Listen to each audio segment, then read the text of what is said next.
Hey everyone. Welcome back to the Downlore. It has been a minute. Claudia is back from globetrotting I've around returned. Asia. We are back on the mics. We are here. It's like 1.5 of us at the moment. Claudia's half of Claudia's voice has left the building, but we are making it work. Designers. Look, we're persevering because we love books that much. Hell yeah. And it's just like an overcast, gloomy June gloom Saturday in Los Angeles today, and we decided what better way to spend it than talking shit and sitting in bed rotting. So here we are. Wonderful.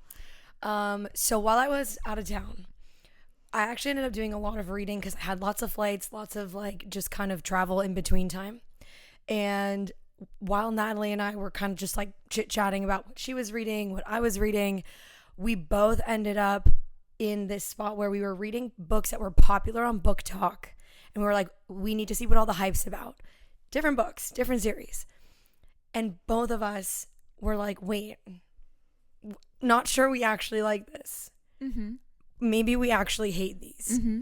So Natalie has one book, I have a duology. And we were like, what if we just did an episode on Booktok flops? In our opinion. Our humble opinions. In our humble opinions. And obviously there's reasons for these books having so much hype on Booktok.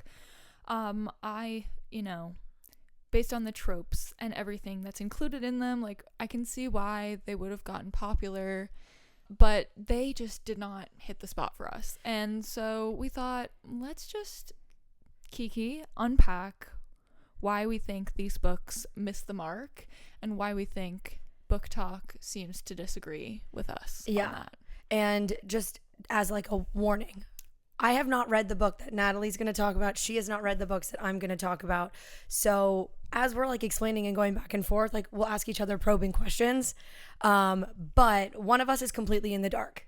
Yeah, I think it'll be fun because I have no intentions after Claudia's review of the duology she read of reading it, and I don't think she has any intention, unless maybe you will. I think I will, if only because yours, it's free on Kindle Unlimited, and I did get a Kindle for the trip I went on because it was a month long, and I was like, I'm not bringing a month's worth of physical books. Right, yes. So I have the Kindle. I have it on Kindle Unlimited. I also have a friend who's reading it, and she will lend me the physical copy. It's a long book. Fucking book. Okay. Let's just what is it? We'll give spoiler warnings for everything we're going to talk about because we are going to give full spoiler reviews of these books. I had the mispleasure of reading When the Moon Hatched by Sarah Parker. So sorry to you, Sarah Parker, but I would have rated your book 0 stars if I could. It was atrocious, but we'll get into it. And mine is, I'm like really sorry to say it because I feel like everybody loved this, and I'm gonna have some of my friends being like, what, how did you not? Divine Rivals and Ruthless Vows. Natalie knows this about me. Like I'm very gullible when it comes to like being down bad for the mailman characters of like every single book we read. And it's not that I didn't like Roman, it's just that he wasn't enough to make me love the series. And I don't have that bone in my body. It takes a lot for me to be like, oh, Yeah.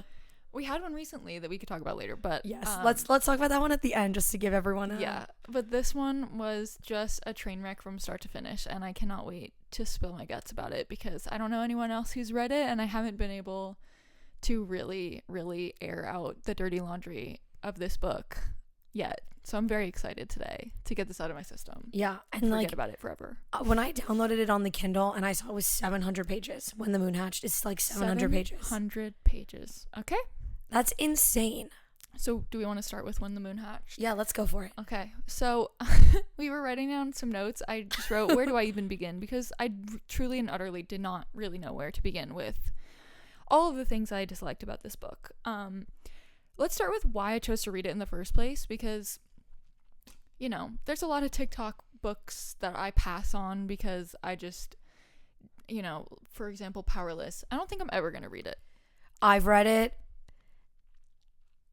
Knowing me, she said I would hate it.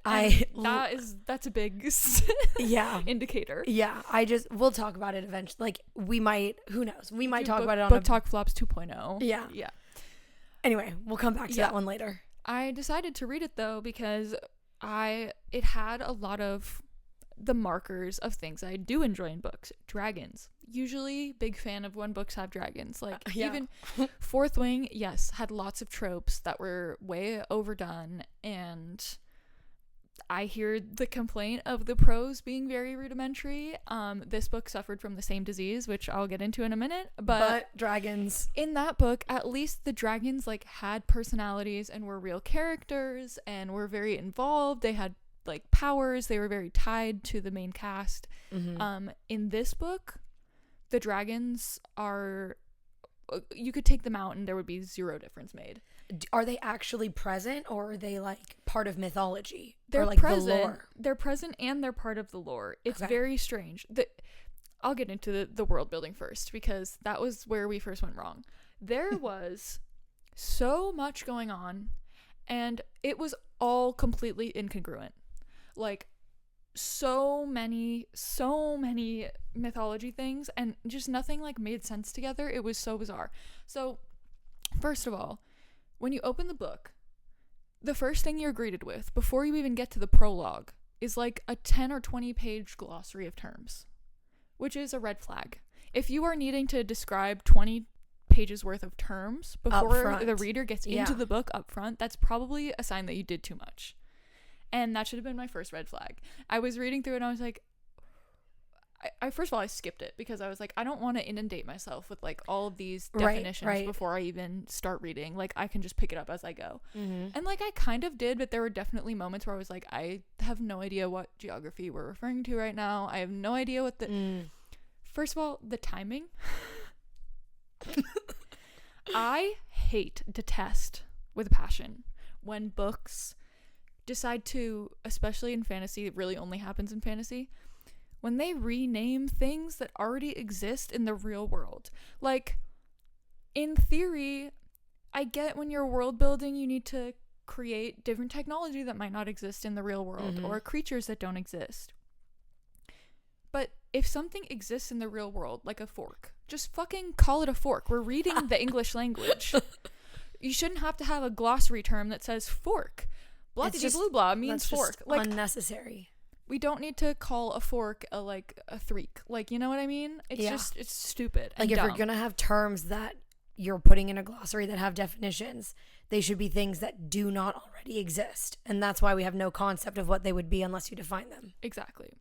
And so, cardinal sin number 1 that this book does is it has a different timing system.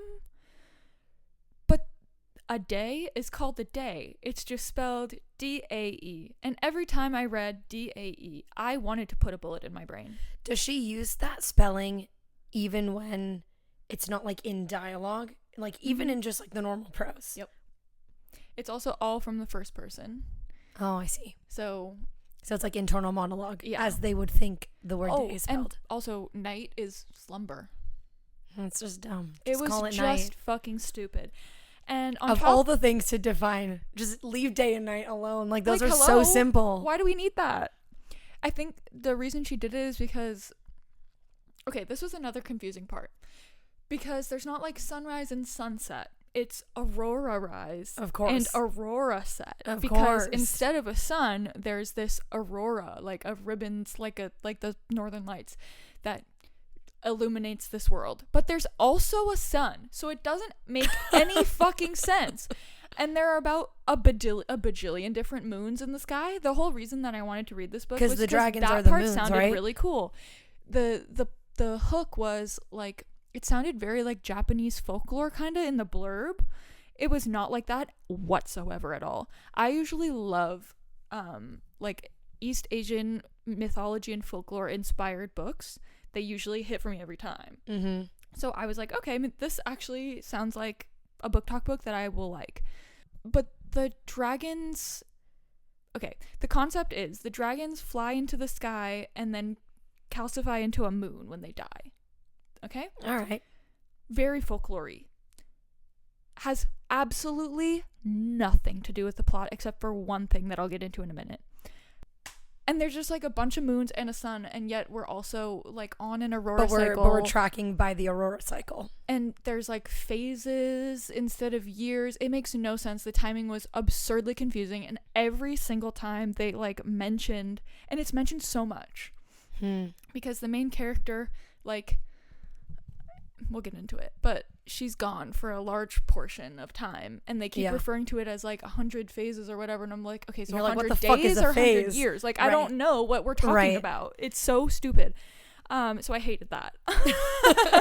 But it just like, I think this points to like, there are certain things, like if the simple things are confusing, it takes away your ability to not only understand but therefore enjoy plot elements that might have otherwise been really exciting, because you're just kind of lost in the sauce about things that aren't even like important to be creative about.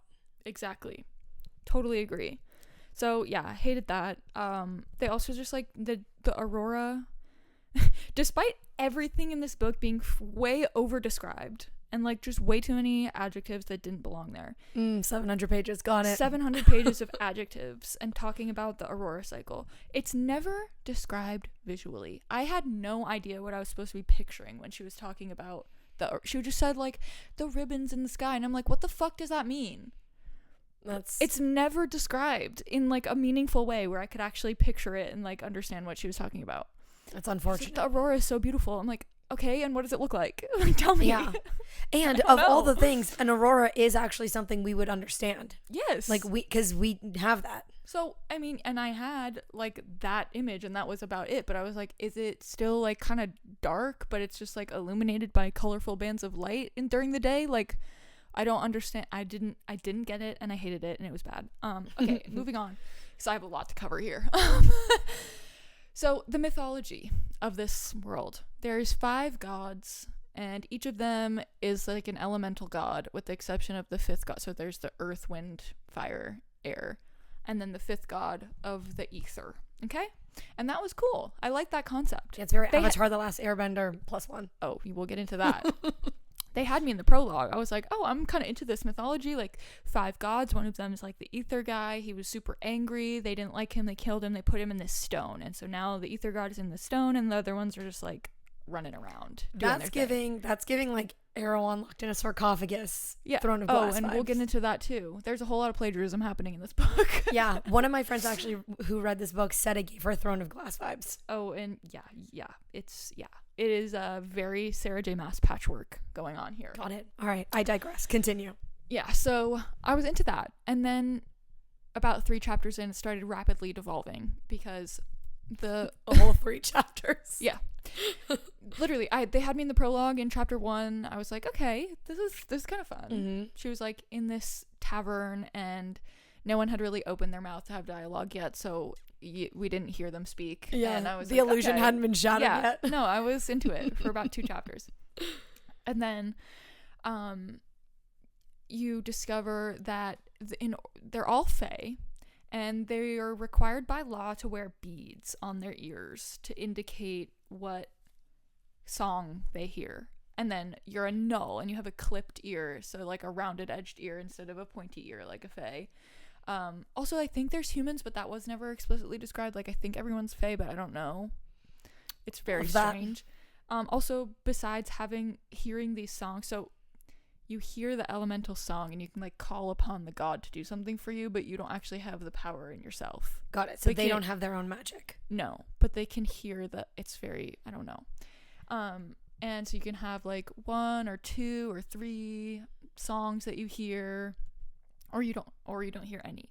And our main character is parading around as if she's a null, but she actually can hear the air god song and like a little bit of the earth god song at first. Okay. Wink, wink.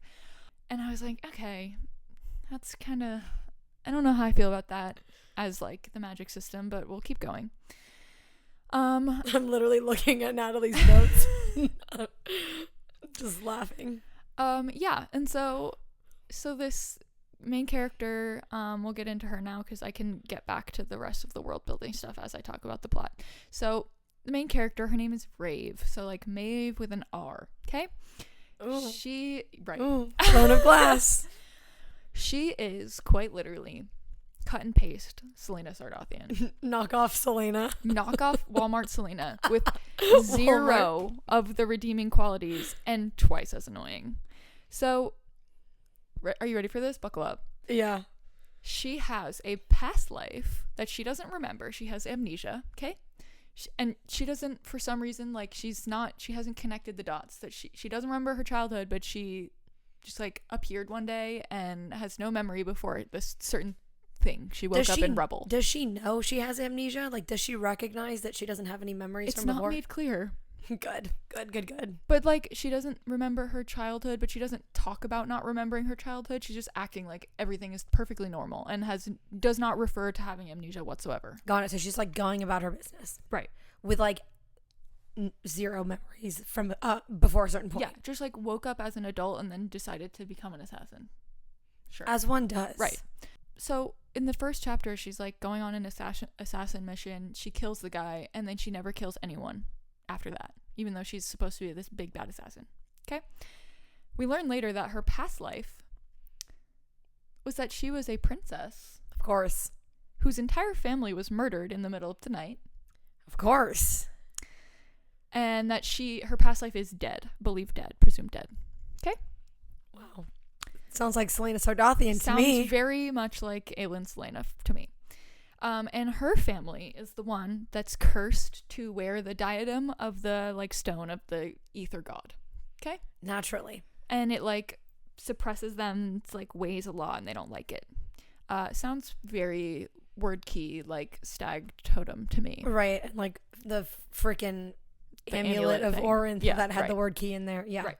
And yeah, she also just refuses once she learns about this past life to learn about it at all. She doesn't want to know anything about it. Like, literally Selena. Like, pretending that her past self is dead. Got it. Yeah. Assassin never actually kills anyone after page 5. So stubborn.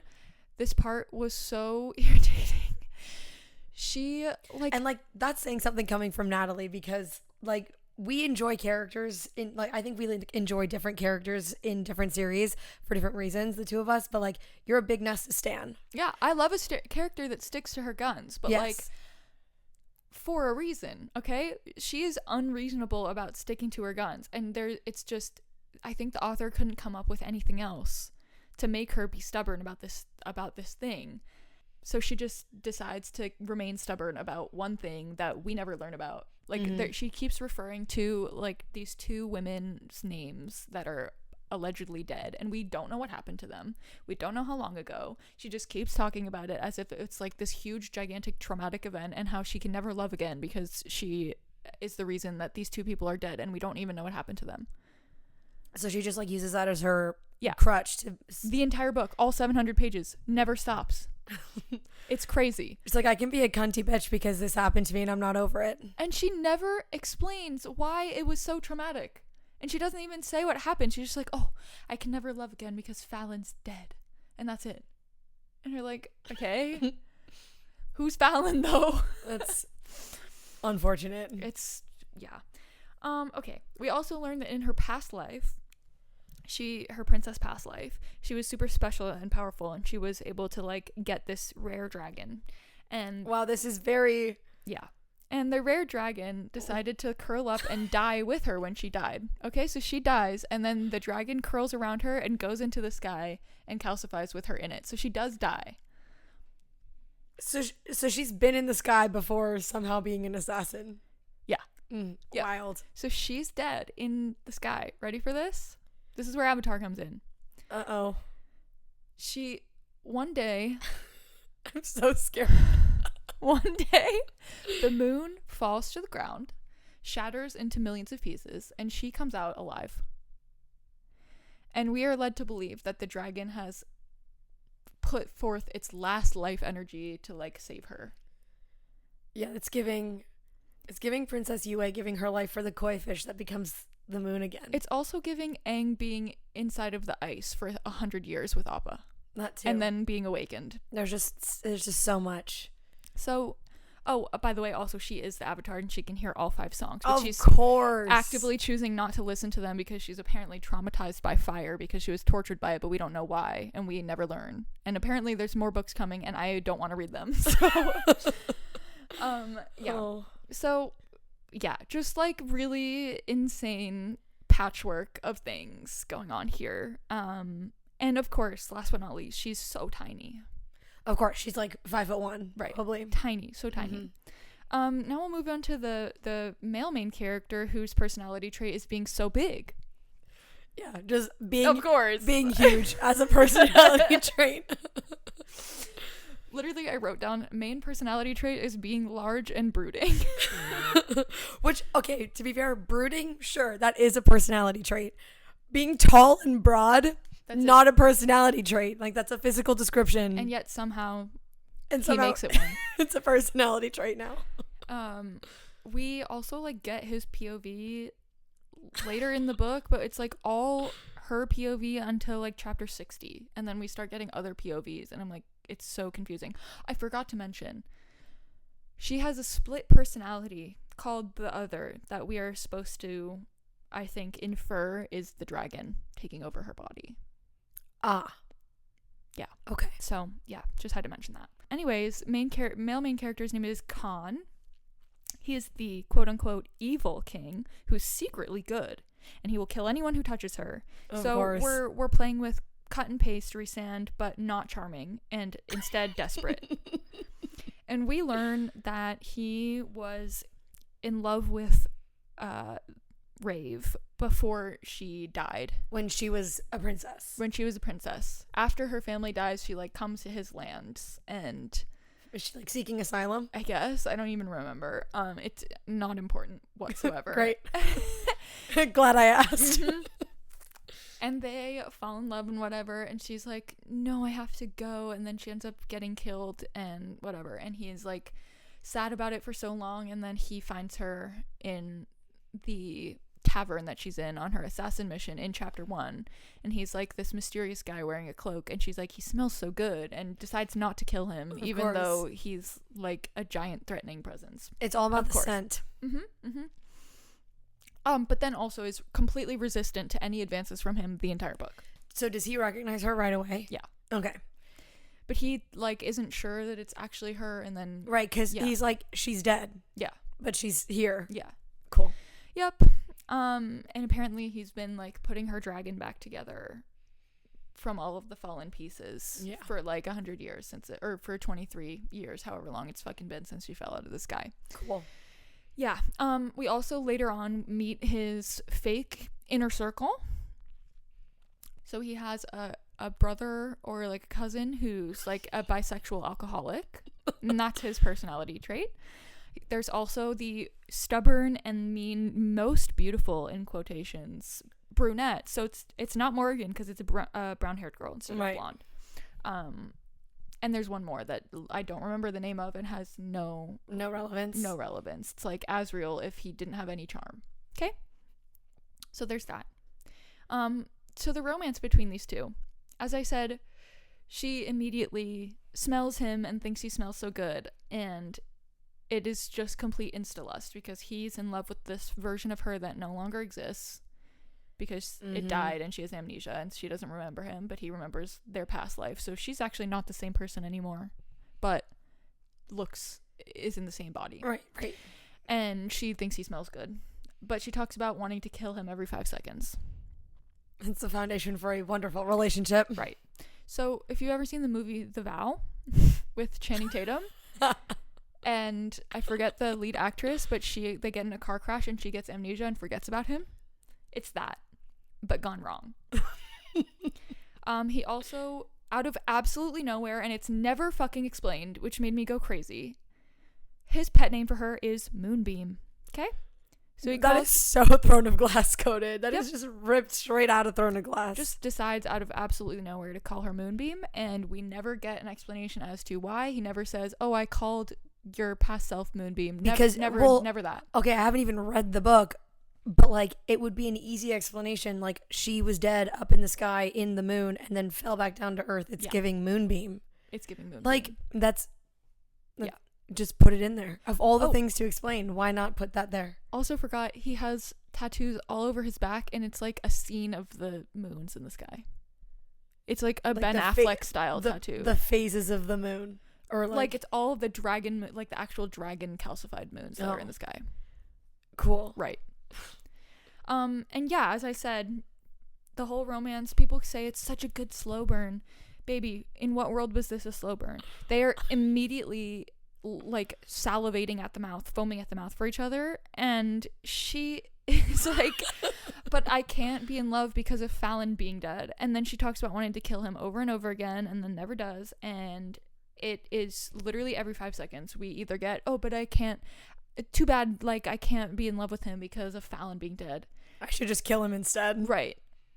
It's so stupid. It made me want to pull my hair out. And then at that point, it's like you stop trusting not only the characters, but you stop trusting even like the author, because you're like, why do they keep having these thoughts and not actually acting on them? This book was about 500 pages too long. Natalie literally was like, actually, it was about 700 pages too long. No. It could have been an email. We were talking about it. It could have. The whole plot could be summarized in an email, but I would have to provide you a 40-page glossary for the email to make sense. So, yeah. There's that. I was so close to DNFing this book, but I was about halfway through, and I was like, I just need to see how this author is going to save this book, and she never does. Is there smut in this book? Yes. Okay. There's only 2 scenes, I think. All right. Yeah. Oh, the first smut scene is like 30% of the way through. They're at his mom's cabin in the middle of nowhere, in the forest. Right. And she's like, I'm just horny. Like, I need him so bad. But she's also trying to sneak out. So she's about to sneak out, and then he catches her, and instead she just like decides that they need to fuck. But they don't. They get all the way stripped down, and she's like, I need it to be meaningless. And he's literally naked, like about to thrust into her. Like, they're lined up, ready to go. And he's like, no, it can't be meaningless for me. Hello?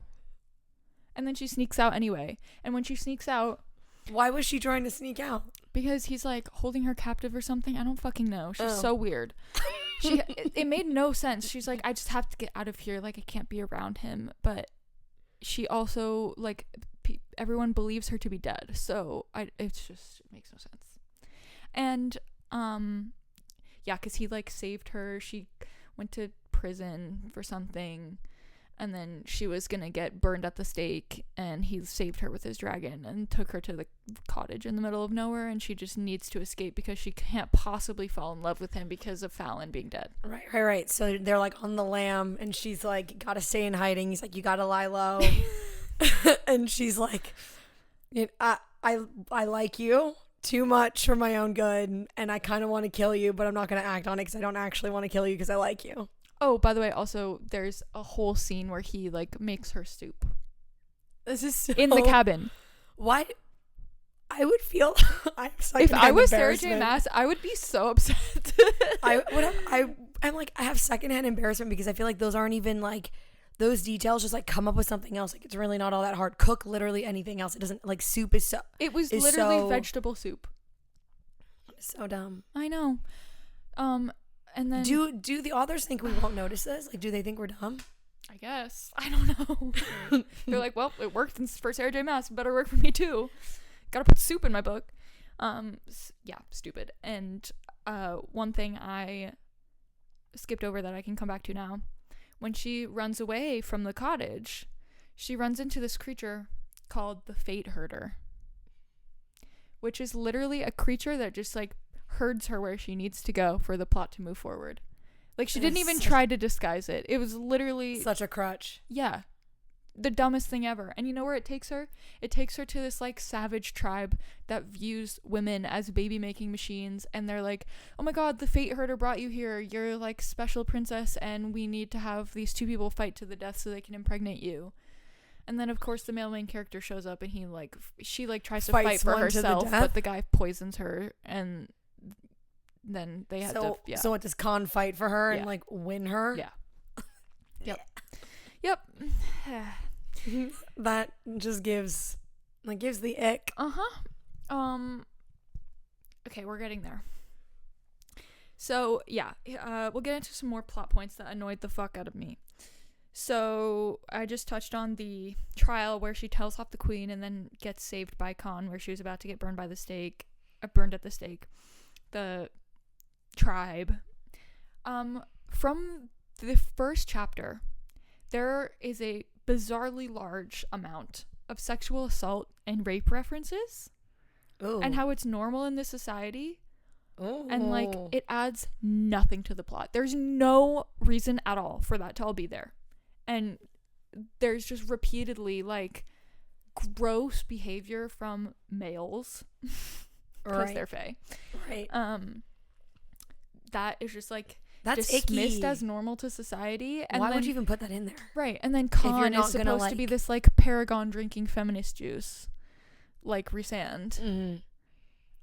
But, like, even in ACOTAR, that is not the case whatsoever. We don't see, like, crazy sexual assault references. But in this book, it's everywhere, and it really bothered me. Well, it's like, if you're not going to make it part of the story for any of the characters, if it's not going to be relevant to any of their lives and their own personal trauma, and it's not something that they have to work through, like, why would you even mention it peripherally? Exactly. It's an incredibly sensitive topic to talk about and put in a book. So if you're not going to actually, like, especially if it's not, like, completely central to the plot or a character's development, right? Like, if you're not going to address it, like, fully, like, don't make it a peripheral aspect of your society. I've definitely read books recently where there's a focus on sexual assault, but it's, like, the driving antagonist of the book, like, the main character is fighting in order to, like, help someone else overcome it or to overcome it themselves. Yeah. Whereas here it's just, like, an afterthought that's part of society for no reason, and it really bothered me. And then I think here's the two worst sins of this book. Okay? So when she meets the inner circle, they're playing this card game. It's introduced very briefly in, like, chapter 70. And the climax of this book is they're at a, like, Starfall style not Starfall where the dragons are mating. Okay And she is, like, decided that she's gonna, like, dress up and have one more good night with this guy before she leaves forever. Why is she leaving? I literally don't know. She's like, I just can't be here. It's so strange. They play the card game to decide if she's gonna, like, answer his questions or not, and that's the climax of the book. That's the turning point of their relationship. A card game. Yeah, that's introduced 3 chapters before. Interesting. Okay. Annoyed the fuck out of me. And then he lets her leave anyway. It's like, okay. Last but not least, the quote unquote cliffhanger at the end. He's like, you know, boomerang. Like, if you love me, you'll come back to me. Blah blah blah. Whatever. Yeah. If you gotta someone, go set them free. on your quest or whatever. And we find out. So she leaves at this point. She leaves. She's on her own quest now. She's in the wind for the next book. She has a secret child that they don't tell her about, like, from before amnesia. Oh. Pre-amnesia secret child that everyone knows about except her, and no one fucking tells her about it. So this entire book they've just known? Yep. Do you meet the child in this book? I mean, we meet her in one scene near the beginning. The first chapter that we get in Khan, the male main character's POV, is with this child, and she's wearing the diadem. She's like, I have to take it off. I don't like it.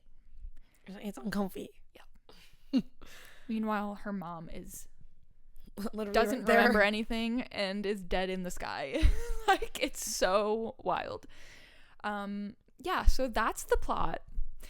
Last but absolutely not least, I think the thing that was the most insufferable about I can't speak all of a sudden. The most insufferable thing about this book was the writing itself. It was so pretentious. There was so much descriptive language that didn't belong there and made no sense. I think it really felt like this woman was just writing sentences and then forgot what she was talking about halfway through and then just started saying words and like expected us to assume that they meant something all put together. And it was infuriating. I like don't even have a good example to give you because you skimmed it. You just like your eyes glazed over. By a certain point I was skimming. Mm-hmm. Yeah, that's what happens.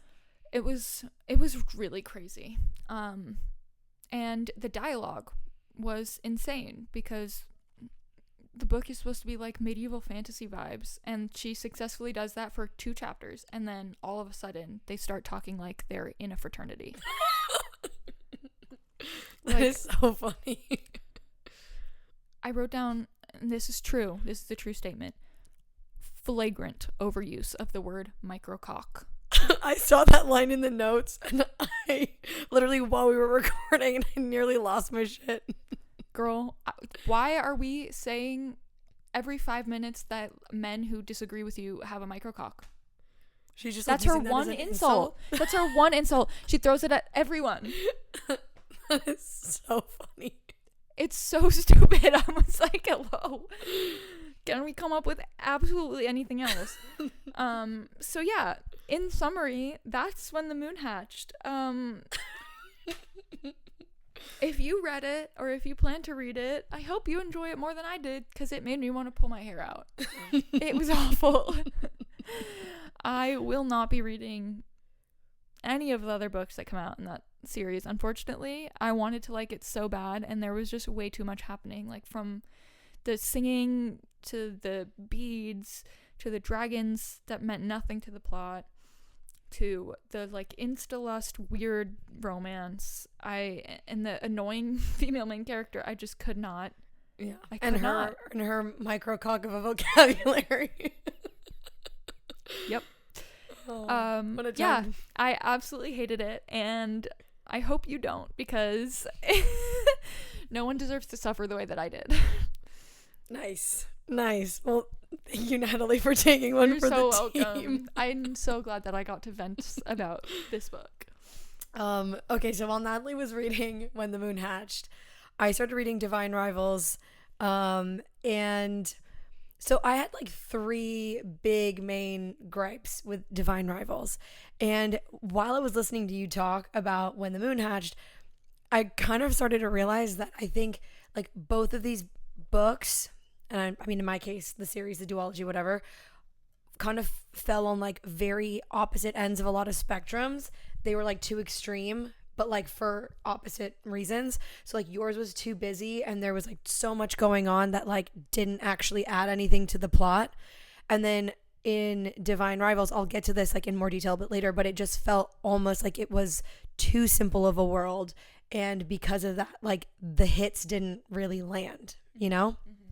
So the Divine Rivals whole situation, it starts out as like workplace rivals to lovers. Like that is the like romance arc of Roman and Iris. Mm-hmm. And they just start out like working for the same newspaper company, and they're like both like young, fresh, new, trying to prove themselves, and they're both up for the same promotion. So like this is where their little like rivalry comes from. It's like, who's the better writer, who's gonna get the promotion? She's from a lower class family, he's from like a noble family. Like the whole, like he's got the connections, and his dad is like, of course you're gonna get the promotion, and if you don't, then I'll bribe the guy who runs the newspaper. Mm-hmm. And anyway, so it's not really enemies to lovers, because they're not enemies, they're just kind of like 18-year-old colleague rivals. Like it's unserious. And the world itself is like, think World War I era. I think at one point it mentions like the year 1892. And I'm like, all right, that's oddly specific for a world that like actually doesn't exist, but sure. So they got typewriters, like all this like cute stuff. And the world is relatively simple. So like you're straight into like they work at a newspaper, and it's very easy to digest right off the bat. Then Roman gets the promotion. Iris is like, I hate that, so I'm going to quit. Mm-hmm. Reasonable. Very.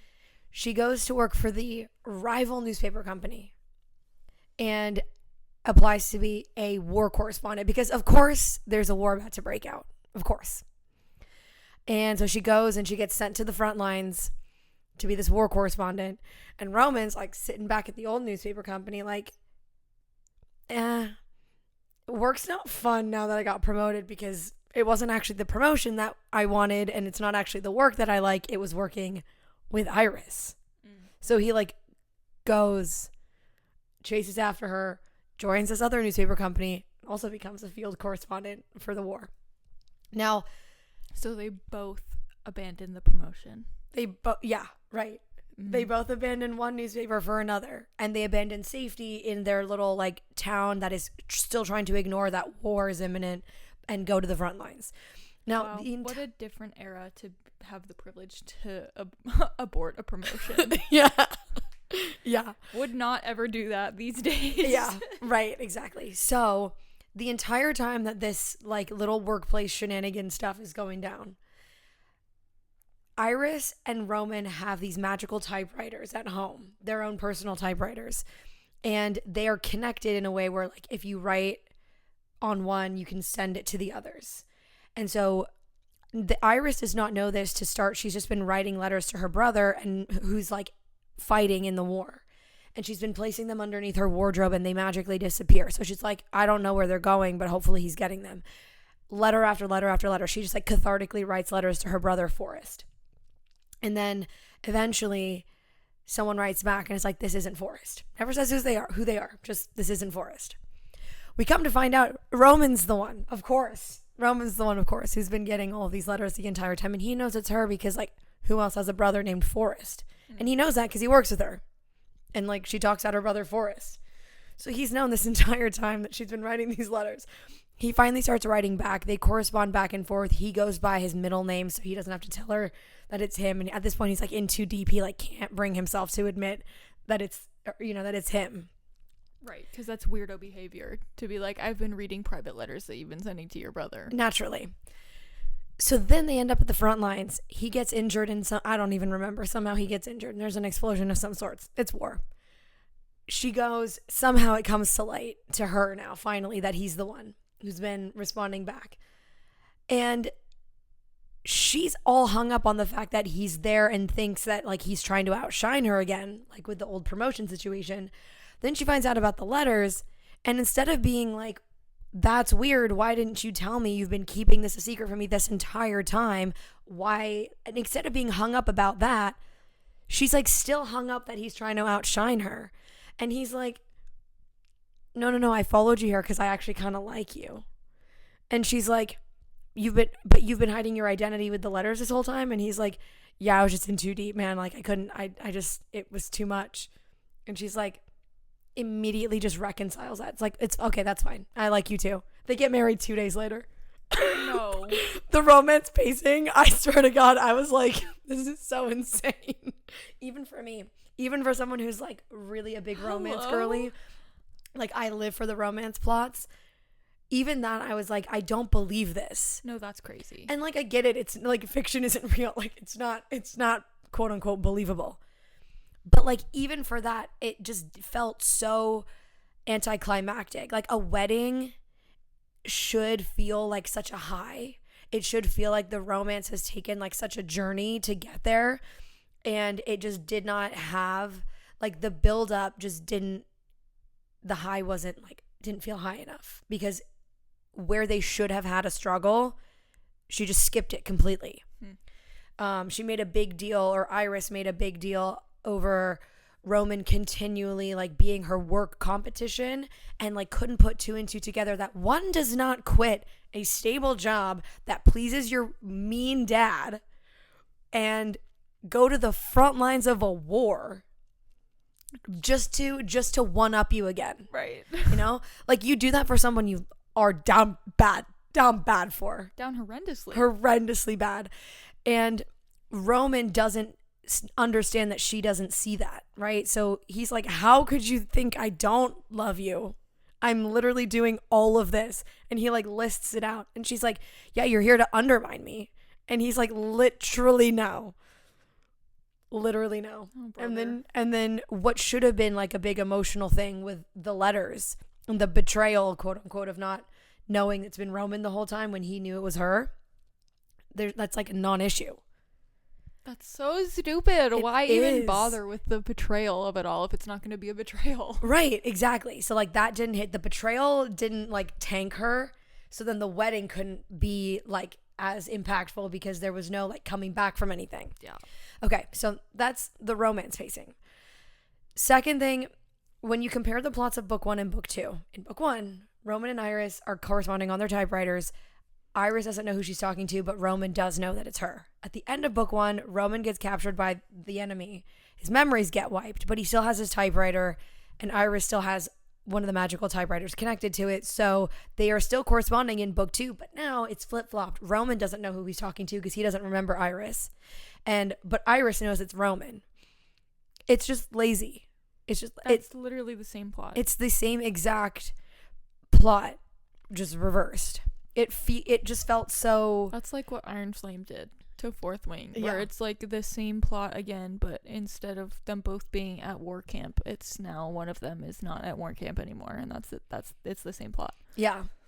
Look, at least at the end of Fourth Wing, when Violet found out Xaden was keeping all these secrets, like coming back from that, like the lying by omission, that took a lot of time in Iron Flame. Like, think about how much time Violet spent hung up on the fact that Xaden was keeping secrets. Yeah, it did get annoying after a while. It did, because it was she held out for maybe too long. Mm-hmm. Iris held out for like all of like 30 seconds. Yeah, no. 30, like she maybe contemplated it for a sentence in her head. So yeah, and then the typewriter thing, it was just a regurgitation of book 1, but like reverse the roles. And now let's go to the world building of it all. I was actually excited, much like you, when I started this one, because it was simple enough where I was like, okay, this is like different. They're not like, we're not trying to do too much. Rebecca Ross is giving us a time period that we can kind of understand. The humans themselves don't have magic. There are 5 gods. The gods themselves have magic. They're all like asleep, entombed, and 2 of them are awake, and that's why they're fighting, whatever. The gods have magic, and then there are like sentient buildings, like sentient artifacts, like the typewriters and whatever. Like there's magic in objects, and then there's also like magical music that can like make people do things. But so the humans can use magical objects and like play magical songs on the violin and make people fall asleep, which does happen. But the humans themselves are not wielders of anything other than that. It's just the gods, which is nice because it's like, it's simple. Yeah. It's like, it's just 5 gods. I prefer that. Yeah. We're not out here, realizing that everyone's got a different type of magic, and it's not overwhelming.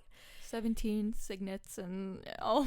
Right. It's not like the first 100 pages of Crescent City 1. Yeah. Like, it's very, very digestible and attainable right off the bat. However, because of that, especially in the second book, when the 2 gods that are fighting, in the first book, they just send their armies to fight each other. But then the second book is when the 2 gods actually end up in the same place at the same time. And like, that's the ultimate battle. It didn't even feel like a quote unquote ultimate battle scene. Because there just wasn't enough depth to the world, to the magic, to the... Why were they fighting? Well, because... over love, obviously. Duh! How could I have missed that? These 2 gods were married, but one is like, some of the gods are like, I think the term is like skyward gods. Like 3 of them live in the sky and 2 of them are underling gods, like live in the ground, literally, Okay. like in the underworld. And so one of the underling gods married one of the skywards gods and was like, but you need to come and live with me here under the ground. And like, obviously a skyward god is not going to be like happy living down there, but she did agree. So she went down there and then eventually just got really homesick. Like, homegirl just wants to like go around and like play her magical instruments. Why is everyone obsessed with Persephone these days? There's so many Persephone retellings. Yeah. It's crazy town. Yeah. So she like wants out. So she figures out a way to play. She has this magic where she can play music that like has effects on people. And it's mentioned right away because she also like gets her soldiers to enlist by like, they hear her music and then they're like, I have to enlist. And that's what it's happens. Just like the elemental songs. Yeah. That's what happens to Iris's brother. He like hears Enva's song and is like called. It's like called to enlist. Stupid. And then the whatever guy who runs the city, I don't even know if he's technically like the chancellor or the governor or whatever they call him. He outlaws string instruments so people can't play this music that like makes people do things like compulsion. I don't know. Anyway, so this she's got like different songs that can create different emotions in people, happiness and like sadness, and put them to sleep. So she ends up realizing that she can put them to sleep if she plays for a really, really, really, really, really, really, really long time and puts a lot of magic into her song. She can make them sleep like for a long period of time. So she puts everyone underground to sleep so she can run away from her husband. All right. And then it binds them for like 100 years. Her magic is depleted and she's like I don't know. She's like now hiding as a human. She's literally living in this city with them because she's like, I'm so tired. I'm just going to be a human for a while. And then 100 years later, he wakes up and he's like, I got to go find my wife. So he just is, it's just dumb. He just takes an army and goes after his wife, and in the meantime like their armies are just fighting each other because Drake, I don't even know what his name is, Dre something, I forget, it starts with a D.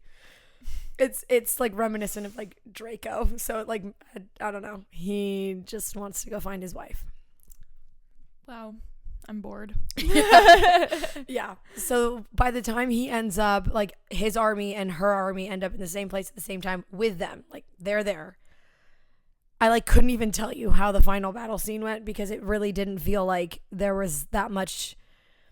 There was no like big oh shit moment where you're like this is all falling apart, and then no like big try, like it didn't make sense. Mm-hmm. It was like how did any of this happen? Because there wasn't enough depth to the magic for anything significant to really like tip the scales. Got it. Yeah. Yeah. Look, I also read Divine Rivals and Ruthless Vows like the night before leaving on my my trip home, and then the like 14 to 16 hours of travel time, coming back to going from Shanghai to Los Angeles. So I was like maybe perhaps not in the most attentive of headspaces. However, I was a captive audience to it. I wasn't going to DNF it because I had only so many books downloaded on my Kindle at that point, and like I had to read. See, I read When the Moon Hatched at home. I took some time off work just to go like visit my family, and I was just reading it, and I got too far in. I was like, I have to see where this goes because I don't have any idea how all of these pieces are gonna fit together, and then lo and behold they didn't. So yep. Well, those were our Booktok flops. I'm sure that we will have another edition of this topic in the near future. And also I'm sure we'll have a lot of dissenters. I'm sure we'll have a lot of people who loved When the Moon Hatched and who loved Divine Rivals and Ruthless Vows, and I'm sure that there are, like, that's so totally valid. So totally valid if you loved it. I'm genuinely curious, like, if you read When the Moon Hatched or Divine Rivals and Ruthless Vows, please do let us know what it is you liked about them. We're curious. We need to know. Yeah, need the tea on that. And let us know if you disagree with anything we said, because I know I have hateritis at times. Truly, in my heart of hearts and in my bones, I felt like this book deserved my hateritis. But I'm open to hearing opinions of others, because it does have really good Goodreads reviews. I was looking through them. The book has like a 4.2 on Goodreads, which is kind of insane. Yeah. And like very few 1-star ratings. I did find one 1-star review that was the most hilarious thing I've ever read, and I agreed with every single word of it.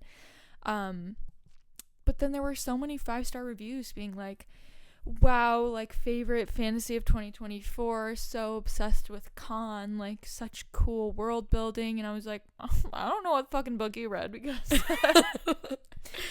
did not relate to that. I want to ask those people, like, did you enjoy reading a 20-page glossary as your world building experience? Right. Personally, wouldn't love that. Didn't love that. Yeah. But to each their own, I suppose, and would love to hear your opinions. Yeah. So let us know in our email or our TikTok or Instagram comments at thedownlore or thedownlore@gmail.com. Yeah. And luckily for both Natalie and I, we did find a book to read right after both of these experiences that brought us back to... we fixed it. Yeah. Sort of. We palate cleansed together. We both read Daughter of No Worlds by Carissa Broadbent, and I absolutely loved the romance and the two main characters in the first book. I just thought they were so charming, very idiosyncratic. I haven't read like really realistic characters like that, where they weren't overblown, the stakes of the world weren't so high that they weren't relatable anymore. I just found them to be very endearing, and I really enjoyed them, and I really enjoyed the way the romance was done. It was very much a like Grumpy Sunshine, begrudging mentor and mentee to lovers arc. Yeah, it's so good. And it's really, really, really well done. It's one of my favorite romances, I think, just in the execution. I thought it was perfect, with the pacing and everything. Yeah, the pacing was exquisite. It felt very genuine. I loved their banter, etc. The world building disappointed me. There is one element of the plot and a third character. All of the characters I thought were quite well done in the first book. There's a character that comes in that adds a very interesting dynamic to their relationship and to the plot, and I really enjoyed that. And then it got really weird, and I decided not to pick up the second book because it got too weird, and I didn't love where the magic system was going, and I didn't love where the world building was going. So I decided to... I started book 2, and I was like, this is not for me, and I put it down, and I read something else. Natalie's gonna live in blissful ignorance. Yeah, I'm just gonna pretend it's a standalone. Claudia's reporting back to me on the rest of the series. Yeah, I have like 70 pages left of book 2, and then I will send you a 5-minute voice memo to cover everything you need to know. Because again, book 2 could have been an email. Yeah, and so I'm glad I DNF'd that. But I did really genuinely enjoy book 1, and I wish book 2 wasn't disappointing. But do you see people talk about Daughter of No Worlds on Booktok? Weirdly, I see lots of people talk about Daughter of No Worlds, and I don't see anyone talking about the rest of the series. I didn't even know it was a series until I got onto Goodreads to review it, and I saw there were 2 more. Interesting. Yeah. But also, Daughter of No Worlds is the worst rated of the 3. It's got a 4, and the others are like 4.15 and 4.3. You cannot tell me. Look, I'm almost done with the second book. There's just no, that doesn't make any sense. How would anyone rate the second book higher than the first one? I don't know. I loved the first book. There were some things I had to look past and suspend my disbelief a little bit, but mostly it was just the characters, the dynamics and of the relationships, their dialogue, everything, all of that was really good. It was anytime you have a building romance. Yeah. Like, once the romance has been established, you never get to do that again between those two characters. So, like, as the plot progresses, then other things have to take over. But when the romance is done really well, like, that's why I'm surprised that people are rating the second book higher than the first, because by the time you get to the second book, like, the romance has been solidified. Like, the two of them are an item. But that is what made the first one so good. That's what I cared about. The and usually I'm not in it for the romance. The romance is like a B plot to me. In these fantasy romance books, I like the world building of it, and in this book it was the opposite. I really enjoyed the characters and the romance, and I did not care for the world building at all. There was, again, too much going on syndrome. Like, Jenna Marbles used to refer to herself as having the too much gene, where she didn't know where to stop. Some of these authors have the too much gene. Yeah. Like, why are we doing all of that? There is just way too much in this book. Like, why do we need all of the elements that we get? We have 2 different kinds of magic wielders, even though they both do the same fucking thing. Yeah. With, like, one exception. Mind reading or mind speak, whatever.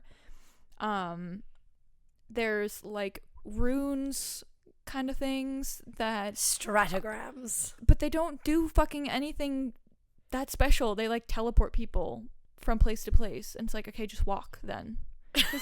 They can't even take them that far. They can't just like snap their fingers and go halfway across the world. They can only work within like a couple miles. Yeah, like that's lame. They have to draw. They have to draw a symbol for it to happen. So like if you don't have a pen and paper, like you're shit out of luck. Right. There was just a lot of things that were included that I didn't think added anything to the plot and felt like just like dumb. So yeah. And then at the end, there's a like sort of plot twist that I was really thrown off by. And after I read that part and I read the epilogue, I was like, I do not like where this is going. Yeah. I don't think I can continue. Anyway, if you want a good romantasy, focus on the romance, pick up Daughter of No Worlds. Yeah, enjoyed it. And hey, if you're along for the ride, read book 2 with me, and then book 3.